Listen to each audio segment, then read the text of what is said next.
योग वशिष्ठ का ये सूत्र कहता है, the mere knowledge that this body is like a piece of wood or a clod of earth enables one to realize the supreme self। मात्र यह ज्ञान कि यह शरीर लकड़ी का एक टुकड़ा या मिट्टी का ढेला है, व्यक्ति को सर्वोच्च आत्मा का, स्रोत का अनुभव करा देता है। ये जानना कि शरीर लकड़ी का एक टुकड़ा जैसा है, मिट्टी के ढेले जैसा है, ये जानना क्या है? इस शरीर का नकार नहीं है, इस शरीर के प्रति किसी तरह की नकारात्मकता नहीं है, इस शरीर की सीमा को जानना है। शरीर की सीमा को हम जानते हैं, बस वही हमको रूपांतरित कर देता है। हमारी सीमाओं की पहचान ही हमको असीम बना देती है। ये हमेशा ध्यान रखें, असीम कहीं बाहर से नहीं आता। सीमा अगर पहचान ली गई, असीम का द्वार खुल जाता है, क्योंकि हैं तो हम असीम ही, हमारा होना वो असीमित होना ही है। काल्पनिक इमेजिनरी सीमाओं ने हमको बांधा हुआ है। सूत्र बस इतनी ही बात याद दिलाना चाहता है कि ये शरीर बड़ा ही फ्रेजाइल है, क्षणभंगुर है, कमजोर है। इसको उतना ही जानो, उससे अधिक इसके साथ मत जुड़ो। जैसे कबीर कहते हैं ना, ये तन कांचा कुंभ है, ढपका लागा फूट गया। कच्चे बर्तन जैसा है, कच्ची मिट्टी के बर्तन जैसा शरीर, एक धक्का लगा टूट गया। ऐसा ही तो हम देखते हैं। शरीर की तो कोई शाश्वतता नहीं है, शाश्वतता तो हमारे होने की है। शरीर एक मटेरियल है, पदार्थ है, चाहे उसको हम लकड़ी माने, मिट्टी माने, कुछ भी माने। तो जो हर पदार्थ की नियति है, वो इस शरीर की भी नियति होगी। ये हम जानते हैं भली भांति, और हम इसको जानने के साथ ही जीवन में सारा व्यवहार करते हैं, कार्य व्यापार करते हैं। सूत्र कहता है, इतना जानना ही तो हमको उस सुप्रीम सेल्फ, उस सर्वोच्च सत्ता या उस स्रोत का दर्शन करा देता, अनुभव करा देता है। कैसे? अगर हम जानते हैं कि ये शरीर इतना ही अस्थाई, क्षणभंगुर है, ट्रांजिएंट है, तब हम जब किसी से मिलते भी हैं तो हम उसके शरीर से नहीं मिलते, हम उसके भीतर की उस शाश्वतता से मिलते हैं, उसके भीतर के उस स्रोत से, चैतन्य से, सुप्रीम सेल्फ से, परम सत्ता से मिलते हैं। वो हमारे जीवन को बदलता है। अभी तो हमको लगता है कि ये मिलना शायद इन शरीरों का मिलना, शरीर माध्यम है, उपकरण है। उपकरण बस सहयोग देते हैं। जैसे हम किसी भी व्हीकल का, वाहन का उपयोग करके कहीं जाते हैं, तो वाहन उसमें प्राथमिक नहीं हो जाता, प्राइमरी नहीं हो जाता। हम उतरते हैं तो मिलते हैं। इतनी बात तो सबको समझ में आती है। लेकिन जब हम किसी से मिलते हैं तो हम ये बात भूल जाते हैं कि हम उसके देह से कहाँ मिल रहे हैं। देह भी उपकरण है, उसके भीतर से झांकता जो वो चैतन्य है, उसके भीतर से झांकती जो वो चेतना है, जो स्रोत है, हम उससे मिल रहे हैं। वही तो व्यक्ति को भिन्नता देता है। अन्यथा शरीर में क्या फर्क है? इस शरीर और उस शरीर में क्या अंतर है?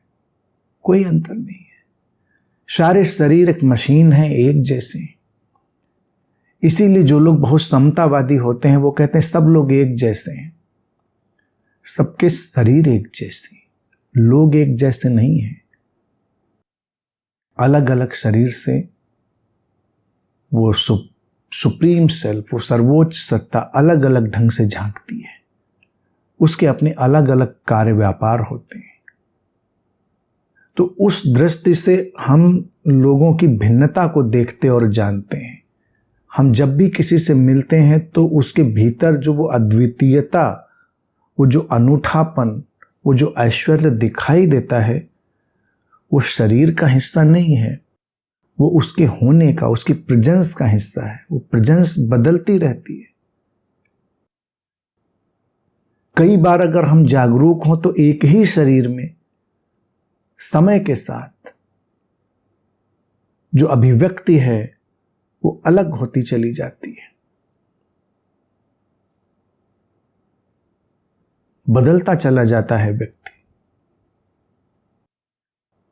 कई लोग हैं जो पहले बड़े सुंदर चमकदार दिखाई देते हैं प्रकाशित से, बाद में धीरे धीरे धुआं धुआं हो जाते हैं, क्योंकि वो विकसित नहीं हो पाते अपने चैतन्य में, समझ में। कुछ लोग हैं जो पहले धुआं धुआं से होते हैं, बाद में चलते चलते विकसित हो जाते हैं, बाद में उनका शरीर आलोकित दिव्य हो उठता है, सुंदर हो उठता है। तो ये जो अनुभव है कि हम शरीर को उस मरण धर्म, उस मिट जाने वाली सत्ता की तरह हमेशा याद रखें, तो हमारा जीवन का सारा ढंग बदल जाए, हमारा होना बदल जाए। ये शरीर हमेशा नहीं मिलेंगे, आज हैं कल नहीं होंगे। हम लोग हैं सामने, आज हैं कल नहीं होंगे। तो अगर हम इस सीमा में ही अटके रह जाएंगे तो वो जो इस शरीर के पीछे की शाश्वतता और व्यापकता है वो तो हमारे अनुभव में आएगी नहीं। लेकिन अगर देह की दहलीज पर खड़े खड़े ही हमने देह के पार की उस विराटता को जान लिया और उससे संबंधित हो पाए, उससे जुड़ पाए, तो फिर सब कुछ बदल जाएगा। फिर हमारा मिलना जुलना, उठना बैठना, ये कहना सुनना, सब कुछ बदल जाएगा। ये वैसा रहेगा नहीं। लेकिन हम जब मिलते हैं किसी से तो हम इस बात पर ध्यान नहीं देते, हम अनजाने में जानते हैं। यही देखिए इसकी आयरनी है, यही विडंबना है। पीछे पीछे तो हम जानते ही हैं इस बात को। कौन जाने अगले पल हम मिलेंगे नहीं, हम होंगे कि नहीं, क्या होगा कोई नहीं जानता। लेकिन हम ऐसे व्यवहार करते हैं जैसे इस शरीर की कंटिन्यूटी, इस शरीर की सातत्यता, निरंतरता हमेशा बनी रहने वाली है। ये मिट्टी के ढेले जैसा, रेत के घरौंदे जैसा नहीं है, ये लकड़ी के टुकड़े जैसा नहीं है जो जलकर राख होकर हवाओं में उड़ जाएगा।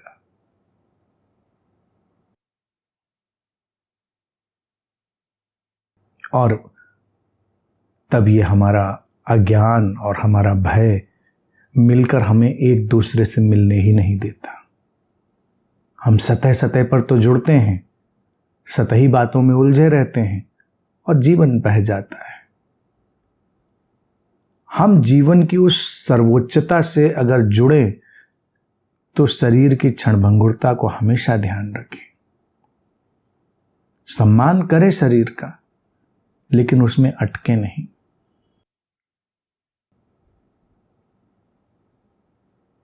सम्मान इसलिए उसका अतिशय करें कि उसने, उस उपकरण ने हमें उस चैतन्य के साक्षात्कार का अवसर दिया है, इसलिए उसका महत्व बहुत ज्यादा है।